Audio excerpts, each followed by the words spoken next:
All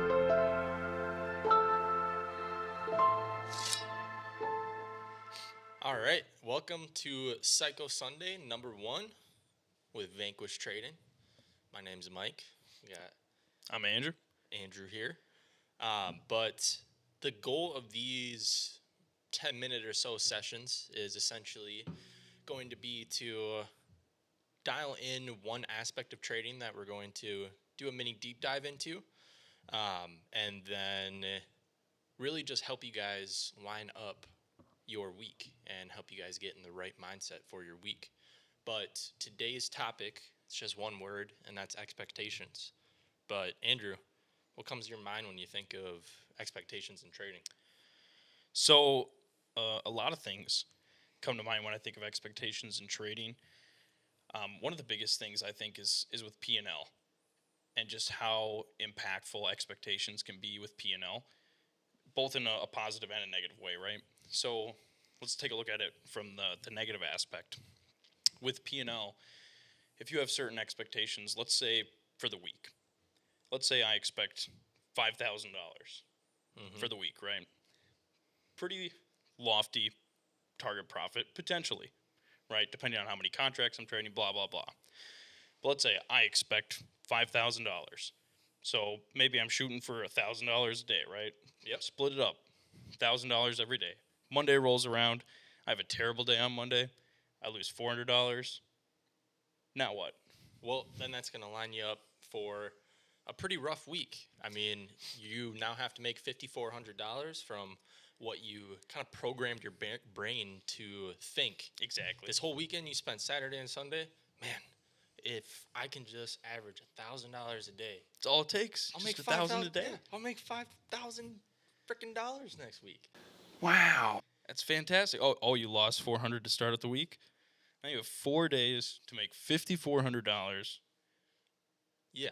Now all of us have done that, but Andrew, how does that affect your week when you come in with a set goal and even Monday could have gone well, but what happens when Tuesday is a bad day, a red day, and you're still off track? How does that affect your trading? Right. A lot of the time what can happen is then you start to feel like you're chasing. You start to feel like you're behind. So then you start maybe taking trades that are bigger than you would normally take. You have bigger targets. What do you have usually when you have a bigger target? Usually you have a bigger stop. Yep. Generally. Now you're risking more, right? You're risking more because I have to make more. I need to make more because I lost some, so now I'm risking more. You're at more risk of blowing an account. There's just a lot of ways it can affect you negatively if you have that expectation and things go poorly. And both of us know that sometimes things go poorly. 100%. You never know how the market's going to behave, and I think that's the biggest thing with expectations is you never know how the market's going to behave. So if you come in expecting to pull out $5,000 in a week, maybe volume this week is way lower than volume last week. Mm-hmm. So maybe last week, $5,000, totally feasible with your strategy. Maybe this week, your strategy, you'll be lucky if you pull out $500 this week. For sure. Yeah, and I can see how up in risk is a big one for sure. That's definitely something I've had to slowly filter out. But another one, what's another one you can really think of that affects you? So I think a big thing is just that mentality of coming from behind. That's never a good mentality to have, especially in trading. You should always just be looking for the next setup. There should never be the next setup to recover a loss. That should never be the goal. Not just the next setup. The next setup that lines up with exactly what you're trying to do every day. But yeah, you can't just look for any setup. Yeah, which is something that can start to happen. 100%. You'll start seeing things when you feel like you got to make money, and it'll push you to be a little less lax on positions, etc. You may not shift that one to break even because there's a potential it'll come back, or you may just start entering into trades because instead of looking for the market to speak to you, you're trying to make the market speak to you in a manner of, I need to make that $1,000. I need to find that right now, rather than letting the market show you what you need to do that day. Right. I think that's a huge point, is essentially taking what the market gives you that day, because you never know. Maybe Monday, right? Maybe you do lose $400 on Monday, like we started talking about before. But then maybe Tuesday rolls around. Maybe Tuesday is a great day. Tuesday has a ton of volume. Things really line up with your strategy, the way price action is moving. Maybe you make $1,200 on Tuesday. If that happens, now you're at $800. Would you rather be at $800 in profit, or maybe if you lose 400 on Monday, now you stop looking for the same setups that you were looking for before. You start chasing things. You're like, oh, I got to recover it. I got to recover it. I got to make, $2,400 today because I was down $400. So you up your risk for the day. You're like, I'm gonna risk $800 today instead of Yep. $400 because I got to make 2,400. So I got to have a little more room. I got to be able to take bigger trades. Yeah, it's a very slippery slope, 100%. And I can see expectations in another way too, not just with the P&L aspect, but a way that I can sometimes struggle with it is expecting to essentially have the market go one way, almost like a bias. I mean, it's really an expectation at the end of the day too, thinking that price is going to do this today, or in this specific trade, price is going to go here, instead of just what we were talking about before, going along with the market. When I think of expectations, that's really what I struggle with, which is just building that bias and really marrying a bias. But is that something you see too?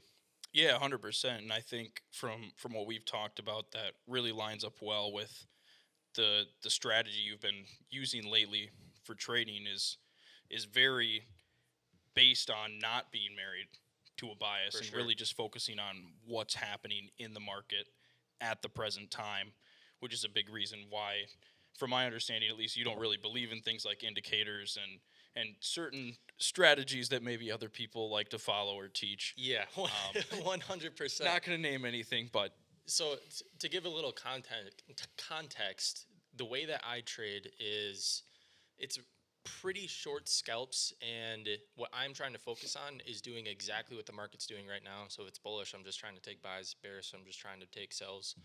Ranging, just trying to trade mean reversion sounds simple, setups. right? Yeah, it sounds very simple. In hindsight, 100%. But that definitely helps me with the bias aspect, because if you're married to, oh, it's going to be a bullish day today, and every pullback is going to look like the one setup, and that'll definitely end up leading to some bad things. But at the end of the day, it all ties into the P&L too. I mean, if you're in a trade and you have expectations that it's going to go and trade to this high, because if it trades that high, there's 30 points right there, and you got two contracts, there's $1,200 that'll help you with your weekly goal. It all ties together. It really. has to take out that high. It has to, Exactly. because then I'll hit what I need to hit for today. Yep. So, yeah, those expectations, whether it is P&L or whether it's, like you said, expecting the market to go a certain direction or to a certain level, can really affect things negatively, Definitely. unfortunately. So, Definitely. how would you say you fight against that? How do you combat that? What are some of the ways, or maybe just the best way you've found to kind of try and fight against having those expectations? Because it's natural, right, to have some kind of expectation, and you want to have goals too. That's the other thing, right, is you also don't want to just walk into the market completely blind, not have any goals, and just be like, oh, whatever happens, happens. That's For sure. not how we trade either.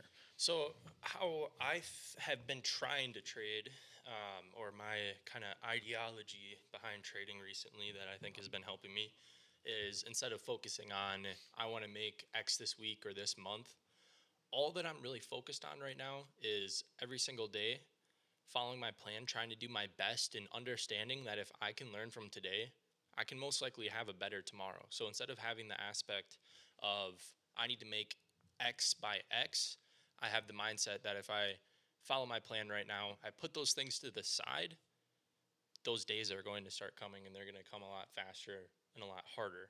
What? So I feel like that's a good way to kind of combat expectations, is just have the expectations of, in the future, it's all going to work out, but don't set smart or tight timelines, especially for P&L.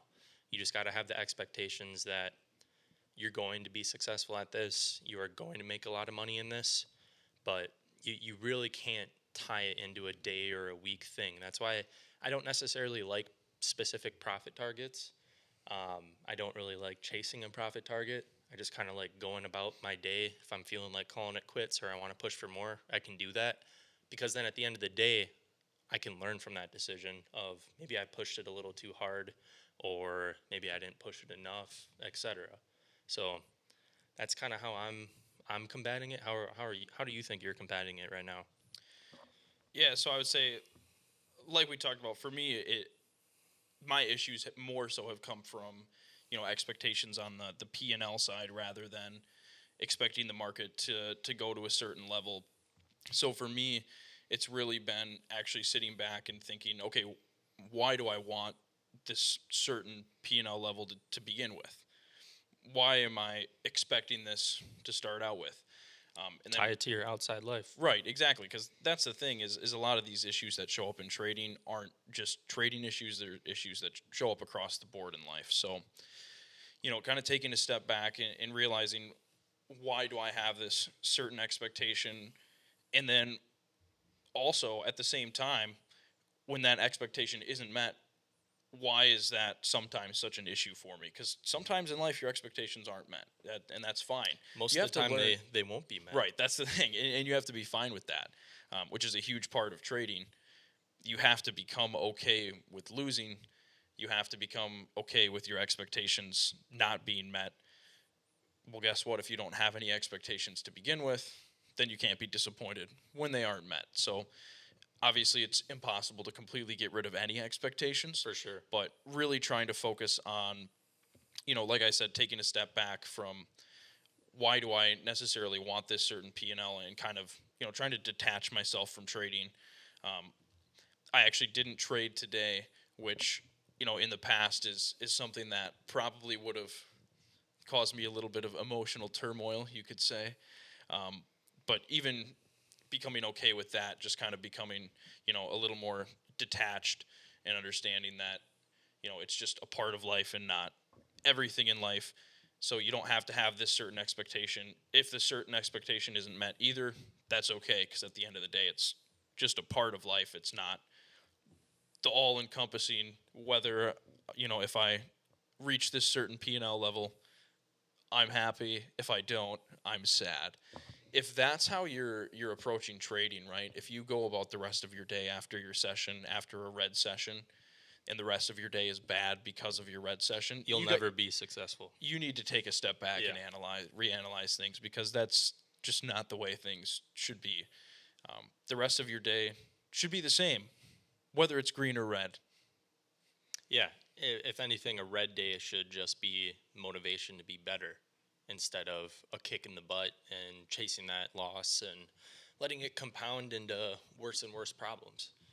Um, but what are there any other best practices you can give to everybody that I can would say the help the us out? main thing, the main piece of advice I would say is, like I said before, getting rid of expectations entirely is an impossible goal to set for For sure. yourself.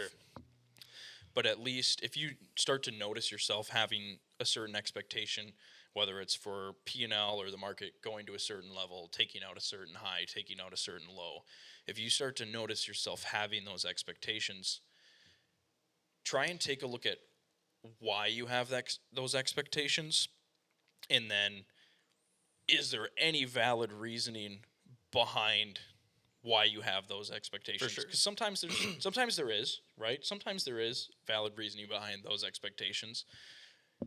A lot of the time there's not.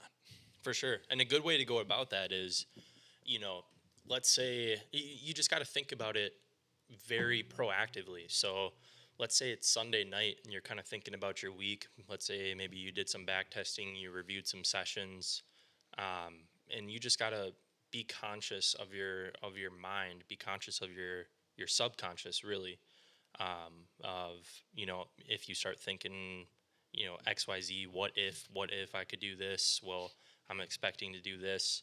Just kind of ease yourself away from that, which can be a hard thing. But one thing that helped me is definitely journaling, especially during the trading session. let's say you're in a trade and like we were talking about, you're expecting it to go to this high, but price starts turning around and you let a nice winner turn into a break even.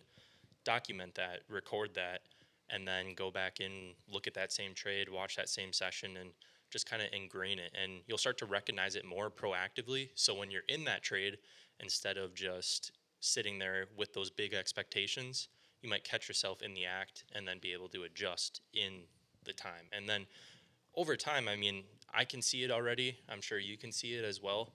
It just becomes second nature, and you kind of change your whole belief systems on the back end of whether it be expectations or really any issue you're trying to fix in your trading. So I definitely say focus on journaling it and reviewing it. Yeah, I would say that's huge. I'm really glad you made that point about journaling. One of the biggest things is, having that logged data, being able to look back and recognize patterns. Um, I mean, that's a big thing with trading in general is pattern recognition. So Yeah, having it's just all numbers and pattern recognition, right. really. So having your own data as laid out, so you can recognize patterns there and figure out what works for you, what doesn't work for you. If you are running into issues with expectations, where and why For are you sure. running into And those a expectations? big problem I see with a lot of other people is they focus a lot on the trading aspect of journaling. You got to focus on the emotional and conscious aspect of trading. It can be very hard at first, like Talk about your feelings. It's yeah, okay. exactly. It can be kind of hard to sit there and try to document how you felt during that time. But once you do it over and over again, or have subcategories of, I just felt really anxious getting into this position. I felt rushed. This was a revenge trade. In this position that I was in, I was expecting it to go here.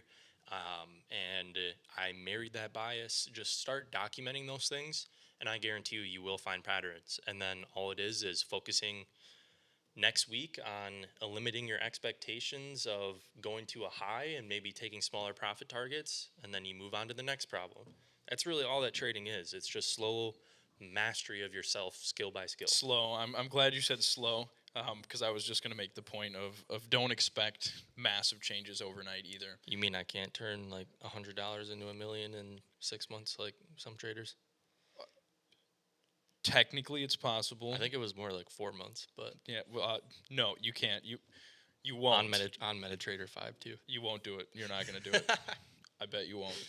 Um, but no. So slow is a huge key, right? Progress doesn't happen overnight. It's all about making those slow changes. So eliminating those expectations isn't something that's going to happen overnight. You're not going to have expectations one day in the market, and then the next day you hop into the market and you're like, I have no expectations. I'm just going to take what the market gives me. That's not how it works. Yep. It'd be lovely. I truly wish that's how it worked. For sure. And But- it all ties into, taking this as a slow game. That's going to limit your expectations. I mean, if your expectation is to make $2,000 next week on your account, but you haven't had a green week in a long time, or you're just trading a sim account and you just passed a funded, why are you expecting to make X amount of money? It's just most likely not going to happen. So Yeah, I think that's huge. Especially having baseless expectations. Like I mentioned briefly before, sometimes you have valid reasoning behind expectations, but if you have just completely baseless expectations that are solely based on, a P&L or thinking a certain high or low has to get taken out, chances are those expectations don't necessarily have a firm enough base to stand on, at least not one that you should be basing a business on, and you should be treating your trading like a business. So if this was a business, would you bet your business on that essentially? So it's a great way to think about it. But I think we're about at that time, guys. I hope you enjoyed it. Now, for this next week, try to focus on your expectations. Try to focus on just learning, just growing, and just taking one step forward instead of trying to take 10. But, Andrew, you got anything else for him? no, I would just say I definitely agree with not trying to take 10 steps forward at a time. Doesn't go quite well. You'll fall over. You'll fall backwards a lot. And that means blown accounts in trading. That's what that means. Because a lot of you are probably trading on prop firm accounts. So don't just cycle through prop firm accounts. Don't do things like that. Don't play that game. Don't fall into the trap. Set a small daily loss limit and just learn. That's all you got to do. That's what it's about. Slow, slow, slow. Can't emphasize that enough. Learn every day. Focus on one day at a time. Take what you can get out of the market, both in a monetary way and also a learning way. Whether or not you make any money, maybe you break even that day, that's totally fine, as long as you take something from the market, as long as you learn something from the market. Maybe you lost $800, but maybe you had a fantastic day as far as learning. Maybe you learned a ton that day. So maybe overall it was a great day. So make every day a great day in the market, because you can always learn something. So we should just expect to learn something, right? I like that. That should be your expectation. Expect to learn something from the market. Expect to be better tomorrow. That's right. From the work you put in today. But I hope you all have a great trading week ahead. Let us know if there's a specific issue you'd like us to sit here and ramble about. But again, hope you guys have a great week, and we will catch you on the next one. Thank you, guys. Vanquished Trading, out.